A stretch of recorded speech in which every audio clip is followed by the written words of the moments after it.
Hello people and welcome back to my Coco channel. So today's video is going to be talking about a topic that I had a question about recently, is how quickly can you grow your biceps and can you grow bigger biceps in a week? So what we're going to be having a little look at today is we're going to be looking at exercise selection, progressive overload, we're going to be looking at intensity, volume, and we're also going to be looking at some of the myths and the bullshit basically in which surrounds how much muscle tissue you can basically grow in a week's period or a month's period or a couple of months period, and then look at some of the different body types also. But before that, we're going to get this cheeky mop sorted out, so I will see you shortly.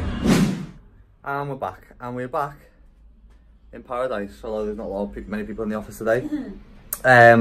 So we're about to go for a workout. We're going to go and do one of my favourite arm workouts, well, bicep movements pretty much. So it's going to be my 4 favourite bicep movements to help growth and stimulation. Then after we've been through the bicep workout, I'm going to run through some of the juicy stuff, such as the rate that you can grow muscle tissue at naturally, some of the myths and fads behind growing muscle tissue, and then just some of the nutrition basis which you'll need to know in regards to growth and recovery and repair. So this is pretty much going to be a lot more informative video on bicep growth. We're not looking at any other muscle tissue, just specifically biceps today, and the best way and the best mechanisms to stimulate growth through the bicep. Also, just on a serious note, before we shoot off to the gym, I actually paid £20 for this haircut.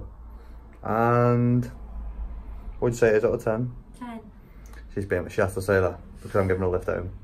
But I think I've been overcharged for that. I'm slightly going bald as well, so what can you do? But we shall see you in the gym for a cheeky bicep pump.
Welcome back from the workout. So that was just pretty much one of my favourite bicep workouts in order to stimulate growth through different rep ranges, strategies, exercise selection, variation, etc, etc. But now what I really want to delve into is how quickly can you grow muscle and the best way to optimise that process. So as you will be able to see on my right here, this is one of the transformations that I completed a couple of years ago, and just to give you more of an idea of what is possible in a certain time period naturally.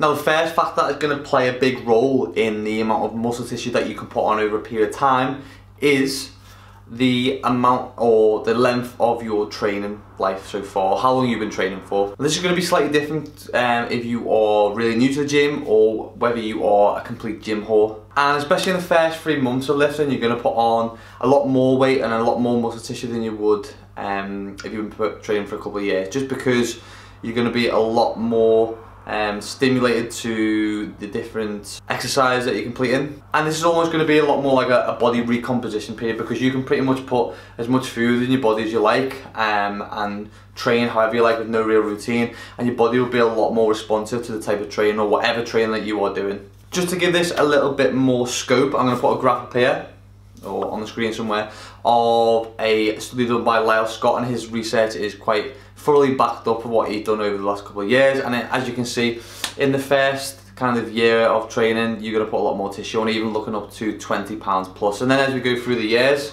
up to 4 or 5 years, you can expect a lot less muscle tissue, just because your body's going to hit certain plateaus through those periods of time. Now, if you're someone like me who's been training for like over 10 years, you're going to have to pretty much train like a Spartan on speed to even get a bicep pump. So don't be too worried if your progress kind of slows down a little bit. You may have to do different things with your training and use different training tactics and more advanced stuff in order to get that muscle growth that you would have got prior using a lot simpler methods. Now, what do these muscle differences look like? Because it isn't always the same for everyone. So another example of one of my clients here, as you can see, image 1 to image 2, the only difference here is £6. So he's only putting £6 in 8 weeks. And obviously with him, I've optimised the trainer's nutrition to do so, but he isn't a new lifter, and you can see the type of progress that you can make with just a small amount added to the scales.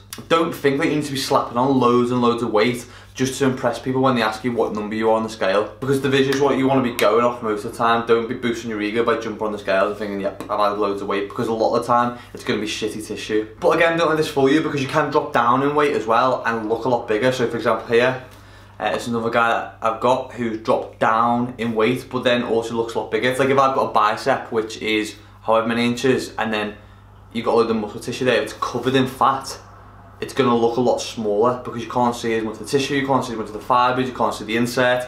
So just keep that in mind. A lot of the time, if you drop the body fat first, you will look a lot bigger also. This brings me on to number 2, everyone's favourite, genetics. Now, if we look here at the bell curve, one's awkward. Now can we have the genetic bell curve? This helps us basically see how quickly we can put muscle tissue on based on what our genetic history is. Like, I had this friend basically who I think came from a family of gorillas, and he was just adopted because he'd not trained for like 3 months, 6 months, come to the gym with me and be blasting through all my PBs and lifting more than me, and within like a couple of weeks look like an absolute freak. Now this is just because if you look on this other graph to my right, this is the genetic bell curve, like we just been discussing. Most people will fall somewhere kind of in the middle. My friend was obviously a bit further down the spectrum, and he was unfortunately and very annoyingly genetically gifted. So we could look at a dumbbell and just blow up. And then some people will fall a little bit down the disadvantaged route of the genetics and have to work a little bit harder to get to where they want to be and to put more muscle tissue on. And this doesn't mean that you're not going to get there. It just means that you've got to work a lot smarter and a lot harder and be consistent with what you're doing. And I'm guessing if you're watching this video, you're going to want to grow some bigger biceps, and you're going to be one of those people who isn't a genetic freak and have to put muscle on like the rest of us. And this brings us nicely on to topic 3, which is going to be the natty versus enhanced debate.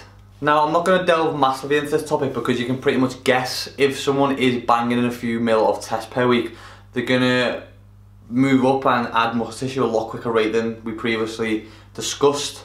And this is basically because you're either going to be a genetic freak or more than likely enhanced. Now, just to put this into perspective, you could basically sit at home all day watching Netflix or Coronation Street or whatever floats your boat, and you put on more muscle tissue than someone who is at the gym 5 or 6 times a week and natural. And it just goes to show the kind of power that being enhanced does have, and in terms of muscle growth, how much more you can put on versus someone who is natural. But then you've got to take into consideration how much you're going to lose when you come off. And if you ever get tested and you want to test what your natural testosterone level's at, low is at about 270, high is at about 1079, and average is around 679. And these all can be natural limits, by the way. Just because someone's at a high limit does not mean they're taking testosterone or enhanced drugs. And of course, I'm no way endorsing taking them or telling people to or telling people not to.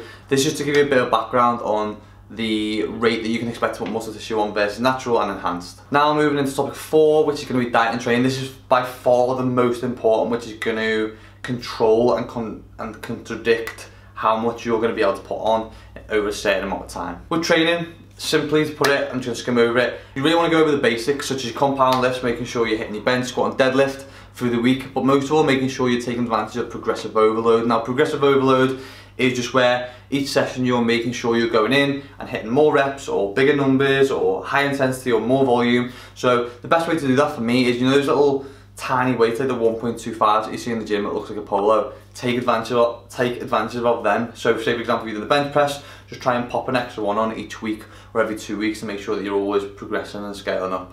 Then when it comes to training split, the one that I found is the most successful rather than a bro split is always push-pull legs, just because you can hit that same cycle twice in a week, which means you're getting more training volume rather than hitting one body part once per week. When it comes to diet, obviously you want to make sure that you're on a calorie surplus, so making sure your calories are around 10% over maintenance level. You don't need to put a lot in. You don't need to be doing all this stupid shit like the mad bulking things that you probably see sometimes on YouTube, slamming loads of calories down in order to grow. All you're going to do is put on fatty tissue, which again you're going to have to chop down when it comes to cutting season. You can work these out using a calorie calculator. We'll link one in the description box below. And then when it comes to your macros, protein, carbs and fats, the only one you really need to know about and concentrate on is protein. So make sure you're getting about 1 gram of protein per pound of body weight and you'll be okay. Supplements, not a massive fan on.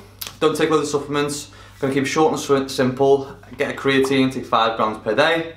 A whey protein, take 1 to 2 shakes a day just to make sure that you're hitting your protein target of whatever you're not able to get in from food. Now myself with clients, I always try to make sure that we are hitting about 0.5 pounds per week in increases. So if you're weighing in once per week, try and hit that 0.5 marker. If you're doing any more than that or over a pound, you're going to be having fatty tissue. I hope this video was insightful, helpful. I hope you enjoyed it. If you did, then please give it a massive thumbs up. And if you are new to my channel in this video, then please subscribe. And I will see you in my next video. Bye guys.